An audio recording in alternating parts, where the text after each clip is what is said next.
जय हिंद साथियों। स्वागत है आप सभी का हमारे YouTube चैनल ज्ञान आरबीएल में। दोस्तों, आपको पता है आपके यूपीएसआई के पेपर लगे हुए हैं, यूपी पुलिस आ चुकी है होमगार्ड के, जिसके लिए दोस्तों आप सभी से मैंने कहा था कि हम आपके लिए कॉन्स्टिट्यूशन दोस्तों डीपली पढ़ाएंगे अपने यूट्यूब पर। ठीक है, तो जिसको लेकर के दोस्तों हम भाग 17 पहुंच चुके हैं। देखिए एकदम अंत अंत की तरफ है। ठीक है, भाग 17 पहुंच चुके हैं। राजभाषा भाग 17 क्या है? राजभाषा 343 से लेकर के 351 अनुच्छेद तक ये फैला हुआ है। तो साथियों देखिए, एक चीज़ ये है कि आप सभी के द्वारा ना इसको शेयर किया जाता है, ना ही कमेंट किया जाता है। ठीक है, थोड़ा सा आप लोग भी एफर्ट दिखाइए जिससे ज़्यादा से ज़्यादा लोग जुड़े। ठीक है, थोड़ा हमें भी अच्छा लगेगा। ठीक है, देखिए इसको शुरू करते हैं उसके पहले आपको बता दें कि साथियों जो पहली बार जुड़े हो चले जाइए हमारे प्लेलिस्ट पर। जैसे जाएंगे देखिए, ये देखिए ये हमने प्लेलिस्ट भी बना दी है संविधान 2025 यूपीएसआई यूपीपी के लिए। ठीक, मूल विधि भी हमने पढ़ाया है, ये देख सकते हैं। होम गार्ड के दोस्तों जिसको डेमो क्लासेस देखनी है बैच लेने से पहले वो देख सकता है जा करके। और स्टैटिक जीके, ठीक है, स्टैटिक जीके दोस्तों पढ़ाया है, जा करके देख सकते हैं बहुत ही शानदार तरीके से। और इसके अलावा बता दें आपको मेरे साथियों, जो आपका यूपी पुलिस के जो आए हैं फॉर्म, ठीक है, उसके लिए हमने दोस्तों हिंदी और जीके के लिए दोस्तों बैच निकाला है।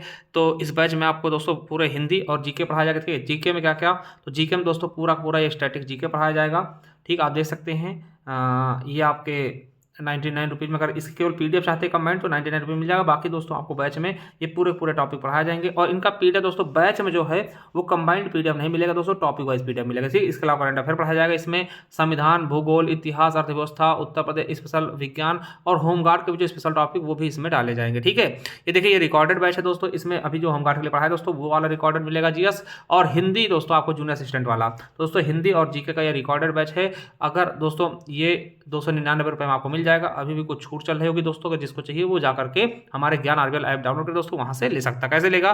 तो दोस्तों ज्ञान आरबीएल ऐप डाउनलोड करिए दोस्तों। ये देखिए ये यूपी पुलिस यूपीएसआई दोस्तों स्टैटिक जीके की दोस्तों कंबाइंड पीडीएफ है दोस्तों। ठीक है, बहुत ही शानदार तरीके 99 रुपीज़ में ले सकते हैं। ये इतने सारे टॉपिक्स हैं बहुत ही डीपली एकदम अपडेटेड तरीके से, तो ये भी ले सकते हैं हमारे ज्ञान आरबीएल ऐप से। ठीक है, इसके लिए आपको ई बुक्स वाले कॉलम में जाना होगा। चलिए, जिसको बैच लेना दोस्तों पेड क्लास वाले कॉलम में जाएगा। और जैसे पेड क्लास वाले कॉलम में जाएगा वो दोस्तों यहाँ पे देखेगा, ये आपको मिल जाएगा उत्तर प्रदेश पुलिस हिंदी व जीके रिकॉर्डेड बैच। ठीक है, तो जा करके ले सकते हैं। और दोस्तों जिसको पीडीएफ वगैरह चाहिए, ई बुक चाहिए, तो ई बुक्स वाले कॉलम पे जाइएगा।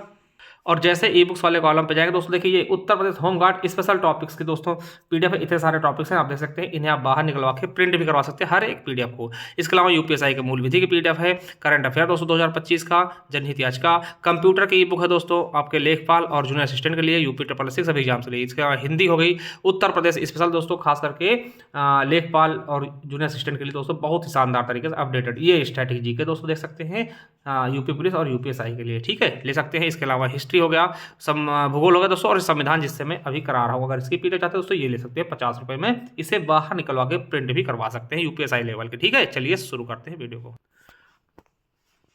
मेरे साथियों देखते हैं भाग 17। क्या? भाग 17 राजभाषा। आपसे क्वेश्चन क्या पूछेगा सिंपल सी कि राजभाषा किस भाग में है, तो आप बताइएगा भाग 17 में। भाग 17 किस आर्टिकल तक है? तो 343 से लेकर के 351 तक। पहली चीज हम जानते हैं राजभाषा क्या होता।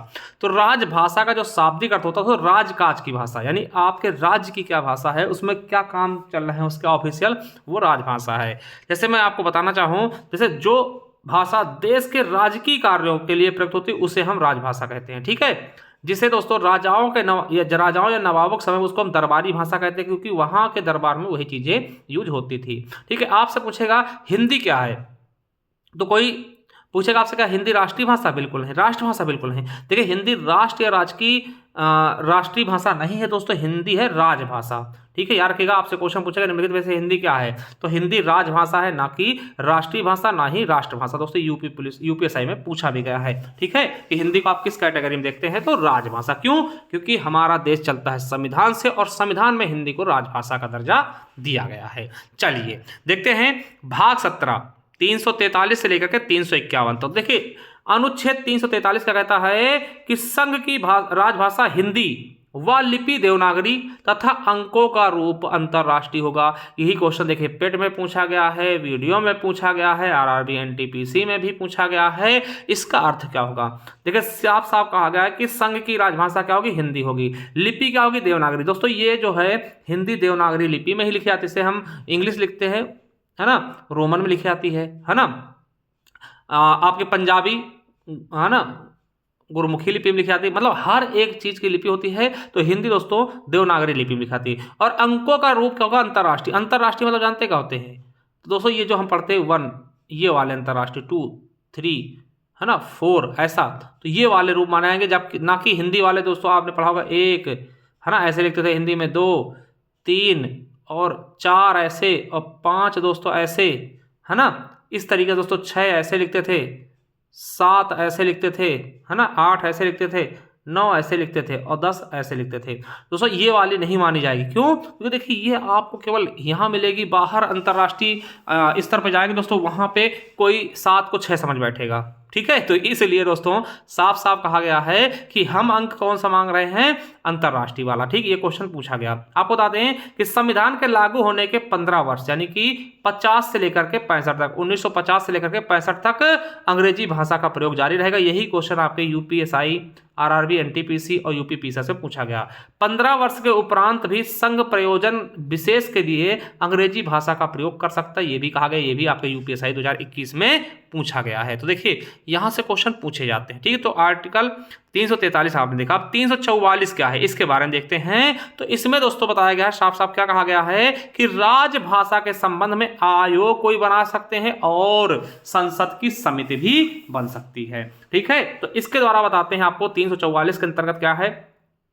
तो राष्ट्रपति द्वारा राजभाषा के विषय में सलाह देने के लिए एक आयोग और एक संसदीय समिति बनाने का प्रावधान किया गया। हमने बताया ना आर्टिकल 344 में राजभाषा के संबंध में कोई आयोग बनाया जा सकता है और संसदीय समिति बनाई जा सकती है। और यह अधिकार किसको दिया गया है? तो राष्ट्रपति को।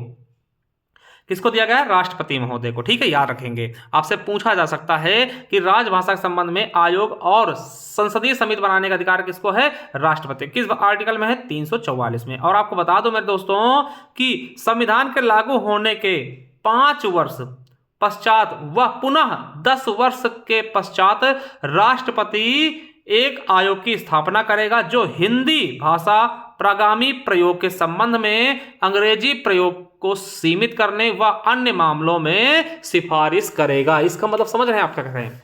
कहा गया कि भैया जब संविधान लागू होगा उसके बाद, उसके 5 वर्ष बाद, यानी 1950 में हुआ तो मान लिया, तो 55 में एक आयोग की स्थापना की जाएगी।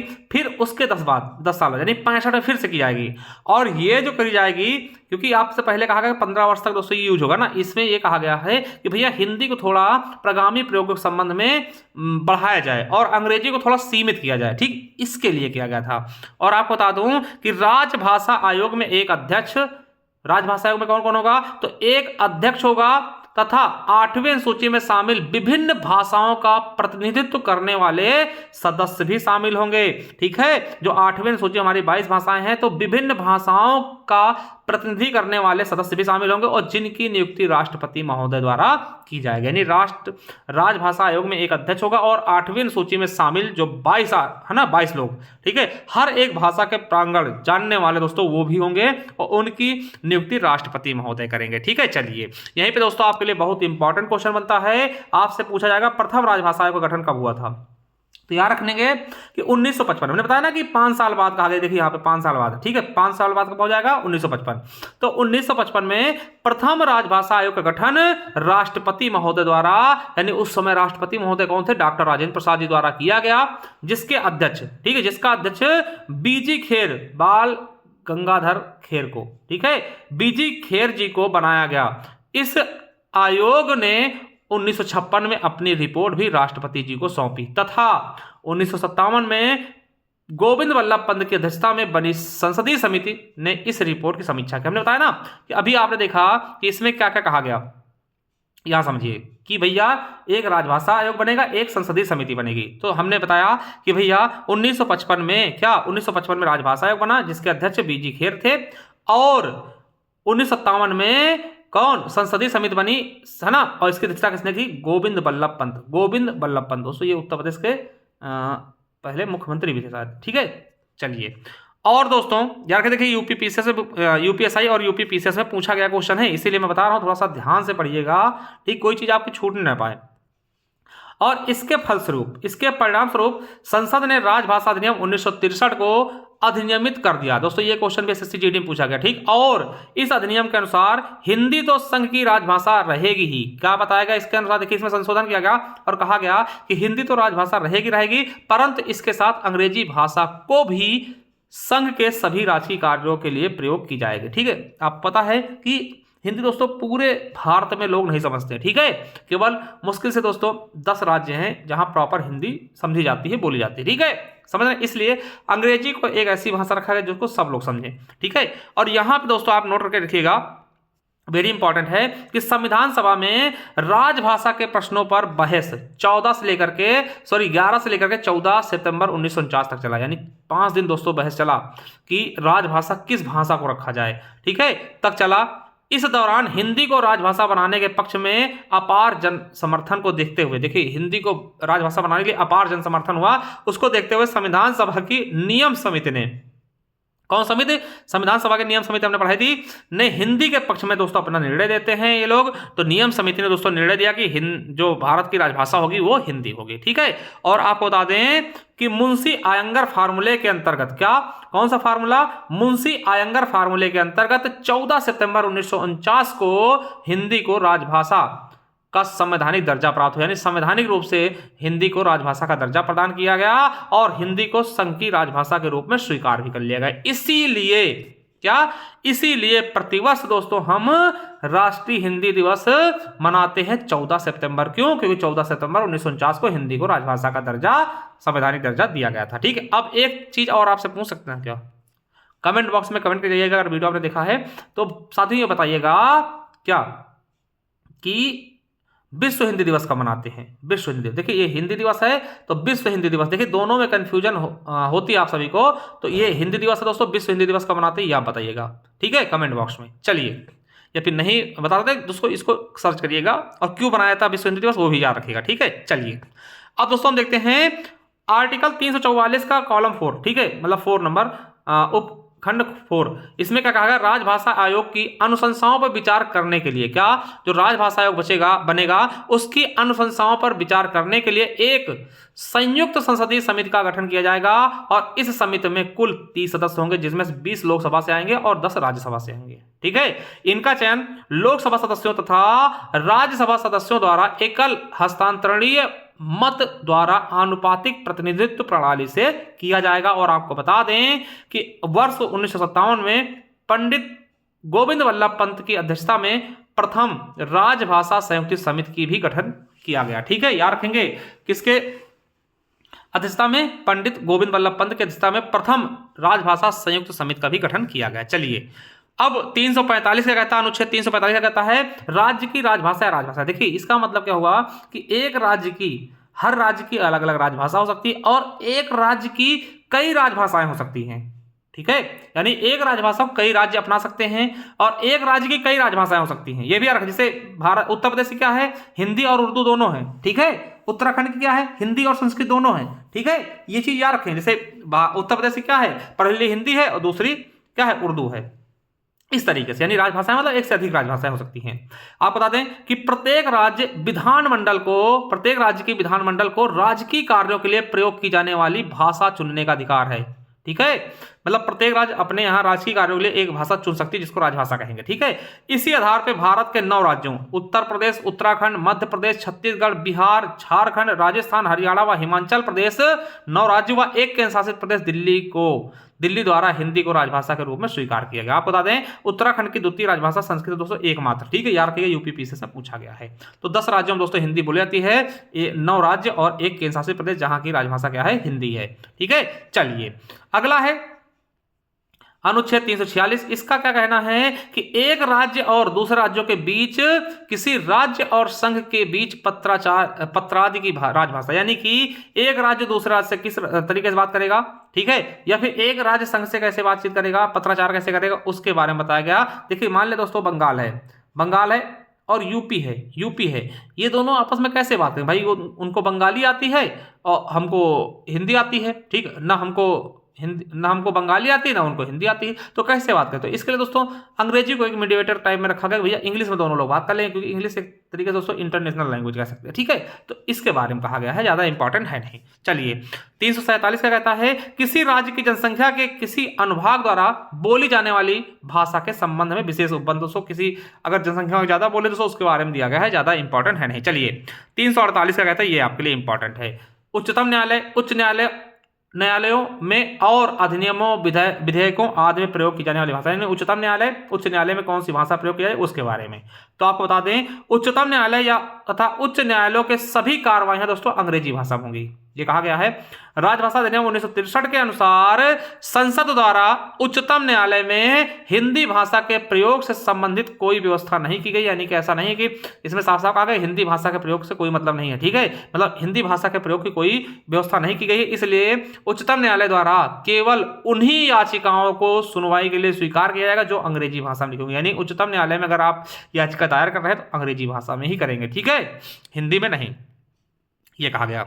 अब अनुच्छेद 349 कहता है कि भाषा से संबंधित कुछ विधियां अधिनियमित करने के विशेष प्रक्रिया। दोस्तों मतलब जो भी भाषा संबंध में कुछ विधियां बनेंगे वो कैसे अधिनियमित होंगे उसके बारे में 349 बताएगा, ज्यादा इंपॉर्टेंट है नहीं।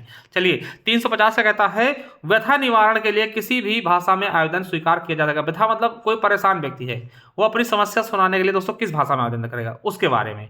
तो समझिएगा कि प्रत्येक नागरिक अपनी समस्याओं के समाधान के लिए संघ या राज्य के किसी अधिकारी को ऐसी किसी भी भाषा में आवेदन दे सकता है जो भाषा संघ या राज्य में प्रयोग की जाती है। दोस्तों याद रखिएगा, मतलब मान लिया दोस्तों बिहार में है, बिहार में कोई अधिकारी बिहार में दोस्तों उसको आप भोजपुरी भाषा में भी लिख सकते हैं, यानी हिंदी भाषा में भी लिख के दे सकते हैं, ठीक है, क्योंकि वहां दोस्तों वो जानी जाती है। तो देखिए ग्रामीण लोग आएंगे किस भाषा में लिखेंगे, जो वहां पे प्रचलित होगी, ठीक है। तो इसके बारे में बोला गया कि अपनी आप व्यथा अपनी परेशानी समस्या दोस्तों अपने अधिकारियों का अपनी भाषा में पहुंचा सकते हैं, ठीक है। चलिए अनुच्छेद 350 ए, अब देखिए ए भी है तो ये कब जोड़ा गया दोस्तों 7वें संविधान संशोधन द्वारा। इसमें क्या कहा गया है कि प्रत्येक राज्य भाषाई अल्पसंख्यक वर्ग के बच्चों को प्राथमिक स्तर पर उनकी मातृभाषा में शिक्षा उपलब्ध कराने की व्यवस्था करेंगे, यानी उनको जो अल्पसंख्यक वर्ग के बच्चे होंगे भाषाई आधार से, अल्पसंख्यक नहीं भाषाई अल्पसंख्यक, कम मान लिया उनकी जनसंख्या है अल्पसंख्यक भाषा के आधार पे,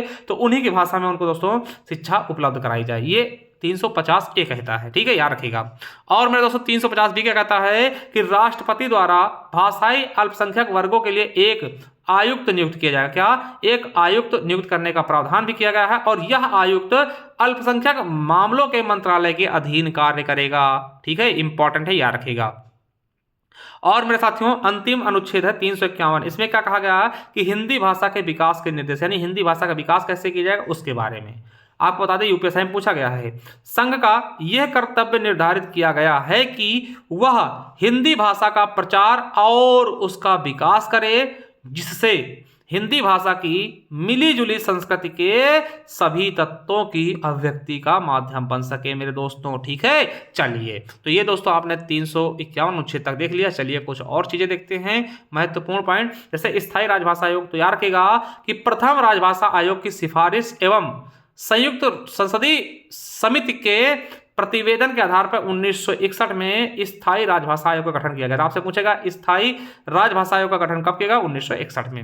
राजभाषा विभाग कब बनाया गया? तो याद रखिएगा गृह मंत्रालय के अधीन वर्ष 1975 में राजभाषा विभाग का भी गठन किया गया। नोट करके लिख लीजिएगा कि हिंदी शब्दावली के लिए, हिंदी शब्दावली के विकास के लिए, जो हिंदी शब्दावली थी का ना, उनके विकास के लिए शिक्षा मंत्रालय के अंतर्गत वैज्ञानिक और तकनीकी शब्दावली आयोग का गठन किया गया। यह आयोग वर्तमान में मानव संसाधन विकास मंत्रालय के अधीन कार्य कर रहा है। और अगली लाइन याद रखेंगे कि गुजरात के महान कवि श्री नर्मद ने सर्वप्रथम हिंदी को राष्ट्रभाषा बनाए जाने का विचार प्रस्तुत किया था। सबसे पहले दोस्तों इन्होंने विचार प्रस्तुत किया कि हिंदी को राष्ट्रभाषा बनाया जाए, ठीक है। वर्ष 1918 में बाल गंगाधर तिलक ने हिंदी भाषा को भारत की राजभाषा बनाने की घोषणा भी की थी। चलिए अब दोस्तों एक चीज और होती है शास्त्रीय भाषाएं। दोस्तों यहां से क्वेश्चन बनेगा क्योंकि इसमें कुछ चीजें जोड़ी गई हैं। शास्त्रीय भाषाएं क्या हैं दोस्तों? वर्ष 2004 में भारत सरकार ने शास्त्रीय भाषा के नाम से एक अलग वर्ग बनाने का निर्णय लिया, ठीक है, यहाँ पे। और 2006 में दर्जा देने के लिए कुछ मानक भी डिसाइड किए, ठीक है। आपको याद रखना कि कुल शास्त्रीय भाषाएं अभी कितनी हैं? 11 हैं, क्योंकि दोस्तों 5 जो हैं अभी नई जोड़ी गई 2024 में। ठीक है, तो देखिए तमिल को 2004 में जोड़ा गया था, संस्कृत को 2005 में, तेलुगु को 2008 में, कन्नड़ को 2008 में, मलयालम को 2013 में और उड़ीसा को 2014 में। वहीं असमिया को दोस्तों 2024 में, बंगाली को 2024 में और पाली दोस्तों का तो ये पाली भाषा किसकी थी, गौतम बुद्ध की ना, 2024 में इसे भी, और प्राकृत दोस्तों किसकी, महावीर स्वामी की, ये भी 2024 और मराठी को जोड़ा गया। आप देखिए थोड़ा हैरान मत होइएगा दोस्तों, हिंदी को अभी शास्त्रीय भाषा घोषित नहीं किया गया है, ये भी याद रख लेंगे। ठीक है, तो टोटल आपकी 11 शास्त्रीय भाषाएं हैं। ठीक है, उस अभी दोस्तों 24 से पहले केवल 6 थी, है ना, 5 अभी 24 में जोड़ी गई 2024 में। ठीक है, चलिए दोस्तों मैं एक बार फिर कहूंगा दोस्तों, जिनको भी पढ़ना है हमारे प्लेलिस्ट में चले जाएं। देखिए एक बार जाइए दोस्तों, अच्छे संविधान कर लीजिए, आपके यूपीएसआई तक की लेवल का डर खत्म हो जाएगा। ठीक है, बहुत ही शानदार तरीके से कराया है, जाकर के देख सकते हैं। मूल विधि पढ़ाया है, होमगार्ड की क्लासेस दी हैं, ठीक, स्ट्रैटेजी के पढ़ाया है, सब कुछ। ठीक है, जाइए। और ये दोस्तों हमारा होमगार्ड बैच है दोस्तों, 51 रुपये मात्र ले सकते हैं दोस्तों, बहुत ही शानदार तरीके। और ये दोस्तों हमारा यूपी पुलिस का रिकॉर्डेड बैच है दोस्तों, जीके और हिंदी का। ठीक है, 299 रुपये अगर आप चाहते हैं तैयारी करना दोस्तों, जुड़ सकते हैं, बहुत ही शानदार, बहुत ही बेहतरीन तरीके से। तो चलिए दोस्तों, थैंक यू, जुड़िए दोस्तों हमारे साथ, मिलते हैं नेक्स्ट वीडियो, तब तक के लिए जय हिंद, जय भारत, वंदे मातरम, thank you, love you all.